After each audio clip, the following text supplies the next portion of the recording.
All right, kids, welcome to this week's Disney Parks Podcast news show. In today's show, we have news about Trails End Restaurant to close. That's right, we said it closed this spring at Walt Disney World. We have top 4 things to know before you go on Tron Lightcycle Run opens, and then first look at Woody's Roundup Rodeo barbecue menu opening up March 22nd. Headline news, trivia, and so much more on this week's Disney Parks Podcast. Welcome to the Disney Parks Podcast with your hosts, Tony Casanova from DisneyByTheNumbers.com. Keep your hands, arms, feet, and legs inside the podcast at all times. And get ready for the Disney Parks Podcast. All right, welcome to this week's Disney Parks Podcast. Did we do anything fun Disney this week? No, really. No, we didn't. We did not. We did not, but We are preparing for a cruise this weekend for Ding, the ding, ding, ding, ding. following 7 days.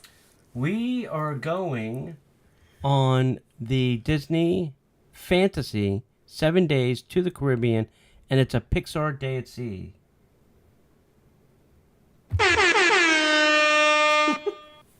That will be fun. It will be exciting. So you're going to have to tune in, maybe next week. It'll be sometime next week. Tune in next week, and we will give you all the details on this. I think this is only going to March, right? Yes. It's on select dates at a Port Canaveral here in Florida to do this Pixar Day at Sea. So it's not every day. If you want to go out of Port Canaveral, it's going to be on the Wish, and we told you all about that. Do we have anything else we need to talk about? No. Nope. All right, let's get into the news. And now, Disney Parks Podcast News. Well, this is very sad because I like this restaurant. Trails End Restaurant is going to close this spring at Walt Disney World. We have a bit of disappointing news to share this afternoon about a fan favorite dining location at Disney's Fort Wilderness Resort and Campground at Walt Disney World. Trails End Restaurant will be closing this spring. When it reopens later this year, it will have a marketplace concept with expanded quick service options, but table service will no longer be available. There's no word yet on what will happen with P&J's Southern Takeout, but according to online reports, the Hoop-Dee-Doo musical review will not be affected. Okay, cool. That is a very... I do like that place, too. Mm-hmm. My only slight complaint is that it's a little difficult to get to. Yeah. You know? But it's the only restaurant on property. Yeah. Everything, there's not very much to choose from there. Yeah.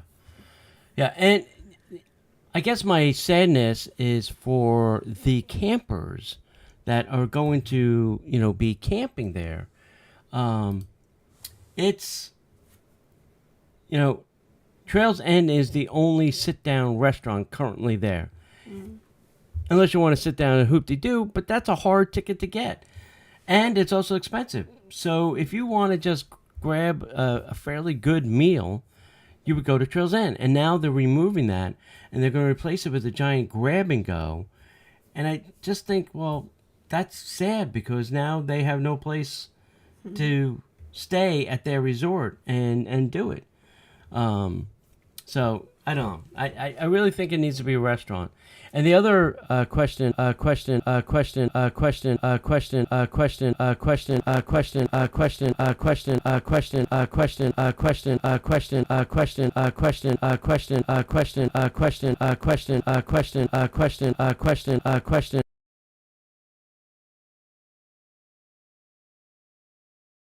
before you go on Tron Lightcycle Run when it opens on April 4th. Join Team Blue on, guess what? The virtual queue. When Tron Lightcycle Run opens up, it will use a virtual queue only. allowing guests the opportunity to experience the attraction later in the day and enjoy all that the Magic Kingdom has to offer while they wait to enter the grid.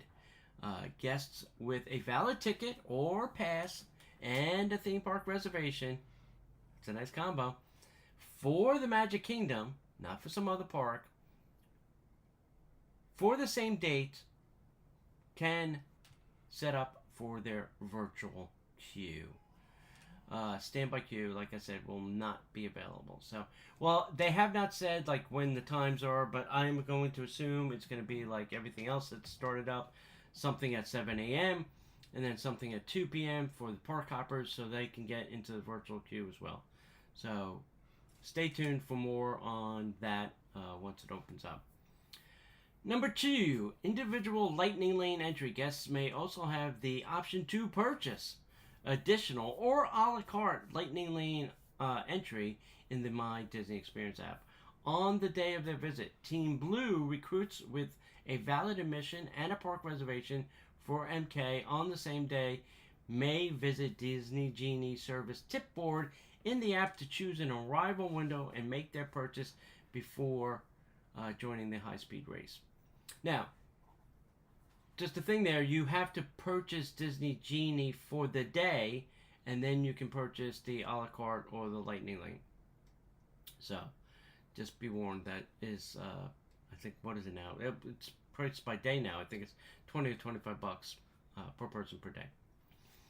Number 3, apparently they're pulling a page out of the Universal book, and there will be a new locker system at Tron, because apparently stuff is going to fly off you. So this is new. It's a double-sided and digitized locker system will be used to store bags and loose items while guests race their light cycle.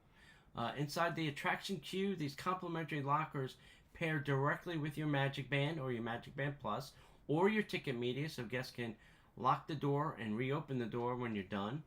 Guests without a Magic Band or other ticket media, such as a card, will be provided a card and assigned their locker. All items must be placed in their locker before the guests board the light cycle or in a small compartment located on the attraction vehicle, which can hold small things as cell phones, glasses, or wallets.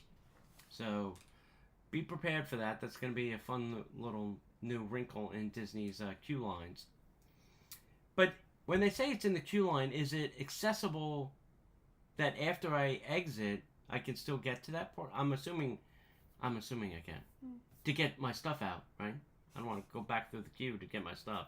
Anyway, we'll see. Maybe that's what held up the construction. And last but not least, Disney Photo Pass photo and video offerings. So guests can relive their race through the dark, computerized world when they preview an onboard photo and video automatically linked to your Disney experience. Use any eligible device enabled with Bluetooth for the My Disney Experience app before riding.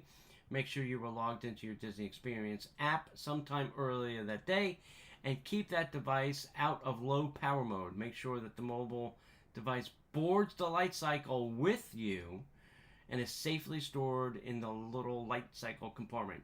Or wear your Magic Band or your Magic Band Plus. That's something extra we have to pay for? Or is it going to be free? I'm sure you're going to have to pay for it. It's not going to be... Just like the pictures. Yeah, it's not going to be free. Nothing is free, honey. New mobile order locations at Disney Springs added to My Disney Experience app. There are many convenient features of the My Disney Experience app that extend beyond the theme parks. With mobile order, merchandise mobile checkout, and car locator, using the My Disney Experience app at Disney Springs is one of our favorite insider tips. And beginning today, 2 additional locations at Disney Springs now offer mobile order. B.B. Wolf's Sausage Company and Amaret's Patisserie. With mobile order, guests can save time, skip the line, and head directly to pickup counter at some of our favorite dining locations, including B.B. Wolf's Sausage Company, Amaret's Patisserie, Deluxe Burger, Disney's Candy Cauldron, and Goofy's Candy Company. Guests can navigate to mobile order by selecting the plus sign on the home page and order food, or by selecting mobile food orders from the menu. Then they can select an arrival window at their restaurant of choice and follow the steps to place their order. I love mobile order. Yeah, it's great. It's convenient. Very much so. This way you don't have to wait and stand in lines and all that other stuff that Disney makes you do. Stand there. No, stand there. Come over here. Order there. All gone. I like that Amorette's has it because there's always a line there. Always, yeah. So now we'll actually be able to get some dessert on our way home. Yes. Something we like to do. All right, let's talk about Roundup Rodeo Barbecue opening this March 23rd. This is going to open up in Toy Story Land. It will be obviously Woody Toy Story themed, and it will be right there in the land. It will be a sit-down restaurant. So, you know, we all asked for it, and now we're going to get it. So let's talk about some of the things. Guests can start with Prospector's homemade cheddar biscuits served with sweet pepper jelly. They're also delicious that guests might be tempted to fill up on them, but you might want to save room for some of the other stuff. You have a tomato salad. You have Rex's romaine and kale salad and a watermelon salad. Those all sound lovely. Guests can also enjoy hearty servings of house smoked meats, which include Evil Dr. Smoked ribs. You have Buttercup's beef brisket. Then there's sausage in my boot, which is a spiced pork sausage. And barbecue chicken, which was brined for 48 hours and rubbed with the secret barbecue spice and smoked to tender juiciness. You also get 4 sides for the table, and they are married spuds, you know, Mr. and Mrs. Potato Head. They come loaded potato barrels drizzled with green goddess dressing, cheese sauce, and seasoned barbecued spices. You have force field fried pickles. You have the Slinky Dog mac and cheese. Buckin baked beans. Cowpoke corn on a cob. Mean old potato salad. Veggie slaw. And campfire roasted vegetables. So, any of those sound good to you, hon? What are you in the mood for? Maybe the spuds. Spuds. Yeah, spuds sound good. Yeah. Yeah. I'm not a huge fried pickle fan, and I think the potato salad might be interesting. All right, 2 potato things. Great. Guests can choose from a selection for their table of desserts. You have, so apparently it's going to be served family style, but sit down. So you have cupcake a la Forky, lemon and blueberry cheesecake, Billy's chocolate silk pie, Goat's apple pie, and Gruff's peach strawberry pie. So that all sounds like a bunch of good stuff. I can't wait to enjoy it. It should be awesome. I'm glad there's a restaurant there because I'm tired of walking to the commissary every time I want food. They need something in that land. Yep. They need more seating. Yeah. Well. I hope it's huge. Oh, yeah. That'd be good. You know. Okay, so new details of Tokyo Disney's Resort 40th anniversary celebration revealed.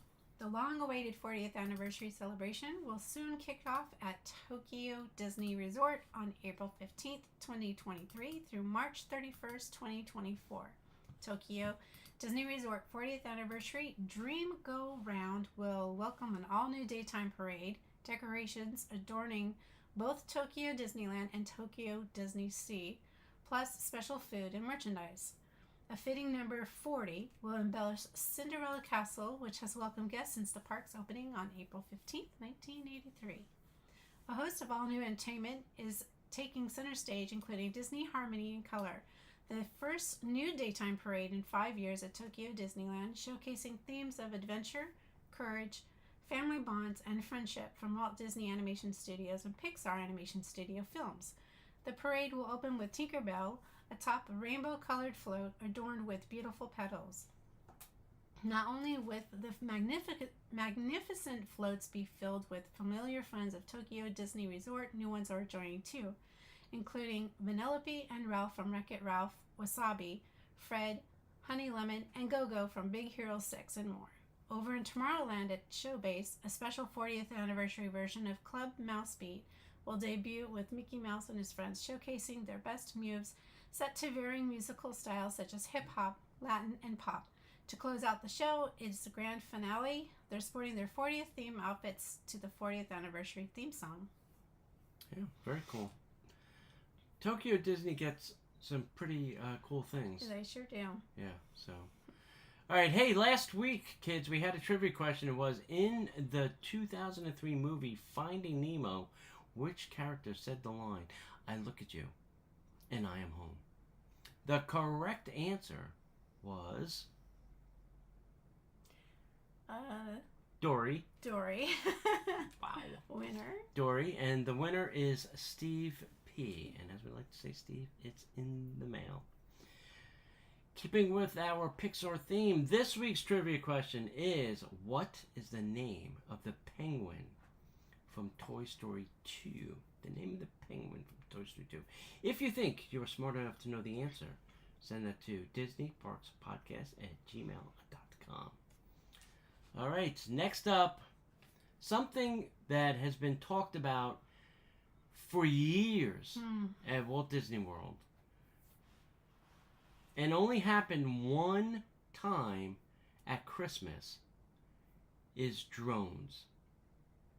I mean, Walmart had a traveling show during the pandemic. There was a talk of a drone show at Epcot where they'd fly off from the American Adventure Pavilion onto the lagoon and perform a whole big show there. And they felt that that was fairly safe because, they were over water, so if something happened and they fell out of the sky, it wouldn't, fall onto somebody. And, when the drones took off, they would kind of just close off a certain part of the walkway so that the drones could get to the water safely. Never happened. But the Avengers Power the Night drone show is happening at Disneyland Paris Resort. So starting on January 28th, the new Avengers Power the Night drone show will debut at the Walt Disney Studios Park at Disneyland Paris. Avengers Power the Night will be the first Marvel drone show ever performed daily in a Disney theme park. And for the Disneyland Paris Resort, this drone show is the grand finale of the resort's 30th anniversary. 500 drones will take to the sky, forming recognizable characters and moments from Marvel Cinematic Universe. The Tower of Terror's attraction facade will also be illuminated with a new laser projection, along with spotlights from fireworks. Will also create one super nighttime spectacular. Disneyland Paris's TikTok account has a glimpse, so go check that out over at TikTok. Look for Disneyland Paris.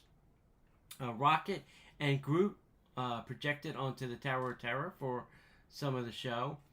Avengers Campus at Walt Disney World Studios Park had a special land opening show, Avengers Assemble. This nighttime mini show began with Doctor Strange opening an interdimensional portal, where we can see this upcoming Avengers drone show also features Doctor Strange in the interdimensional portals. Say that 10 times fast. This sequence could once again be used to start the show with the drones coming and illuminating for the first time. So yeah, I think this is going to be very cool. I hope, we have nothing at nighttime. We have some fireworks to the Magic Kingdom, that's it. Everything goes away. So it'd be great if they brought something like this to a park. I don't care where. Just bring it to a park. Something. And can we please get a new parade somewhere? A new parade. Let's stop bringing the old ones out. Anyway, we celebrated the 50th with no new fireworks, no new parades. Just saying. Well, welcoming Te Fiti to Epcot. We recently welcomed Te Fiti to the World Nature neighborhood of Epcot and Journey of Water, inspired by Moana, and we are thrilled to be celebrating this moment. Our team of Imagineers have been working to bring Te Fiti to life for years, and we are excited to share this sneak peek of her as the work continues to happen along the waterways and landscape areas within Journey of Water. The development of Te Fiti and her pose was a close collaboration with Walt Disney Animation Studios and its creative legacy team. As guests walk along the trail, they will come across Te Fiti, who is seen protecting water as it travels through the water cycle. Along with Moana as a steward of water conservation, Te Fiti is a symbol of how we should protect and nurture water wherever we find it. This is an important theme in Journey of Water, where guests will learn more about how water travels from our skies to the oceans and back again. This story will unfold along a lush trail inspired by the environments of art style of the beloved Walt Disney Animation Studios film. That sounds pretty neat. Yeah. We need to bring a little bit of education back to the Epcot. Yep. A little edutainment. There we go. As Mr. Eisner used to call it back in the day. All right, kids, how about a little headline news? Boop, boop, boop, boop, boop. All right, hey, anyway, headline news. Let's talk about this. Disneyland Half Marathon weekend is returning. So they're having marathons at Disneyland again. That's pretty cool. If you go to Aulani, you will get a free Aulani print, which is distributed to all the guests there. So if you go, take a picture and post it, because I'd like to see it. I didn't really get a picture of it. If you are a DVC person, Kidani Village roof replacement begins February 1st, so they're going to replace the roof over there. So there may be some construction noise and stuff. Disney also began cataloging all the Splash Mountain props ahead of Tiana's Bayou Adventure. So they kind of tagged everything, and it'll be cataloged and either sold or put in the archives. So we'll see. We'll see what winds up on the open market or at auction, and maybe you can buy a little bit of Splash Mountain. There were people I read online that were taking water from Splash Mountain and then selling it on eBay. Like, okay, how would you know that that water was from Splash Mountain or from the tap? Really, people? Are you that silly? All right, anyway. Don't buy the water. China Pavilion is repaving project continues, introducing new theming and textures over at Epcot. I haven't seen that yet, but it sounds like it's a pretty big project. Mickey and Minnie's Runaway Railway is open now at Disneyland Park. That's the one on the West Coast. So they have their own little runaway train now. And the Walt Disney Company led all studios with 22 Academy Award nominations, which are coming up. So that's a lot. That's a lot of awards. And then Avatar: The Way of Water crossed the $2 billion mark worldwide. $2 billion. That's a lot of people willing to sit through a 3-hour movie. I'm just saying. Let's see, 3 billion divided by 2. Yeah, that's a lot of people. And then, hey, there's a new family-friendly entertainment at Disney Springs Kids Club. This is on Sunday mornings at the Stage by World of Disney, where they will have a high-energy kids performance there. What do you think of that, huh? Oh, that's different. Yeah, that's what I say. All right, kids, as we'd like to say around here, thank you. Thank you for listening. Thank you for... Hey, if you do, please go and join us over at Patreon. We have 2 additional shows that you can subscribe to. That is at patreon.com/Disney Parks Podcast. If you have anything that you'd like to send us, send it over to disneyparkspodcast@gmail.com. And as we'd like to say around here, we'll see you in the parks.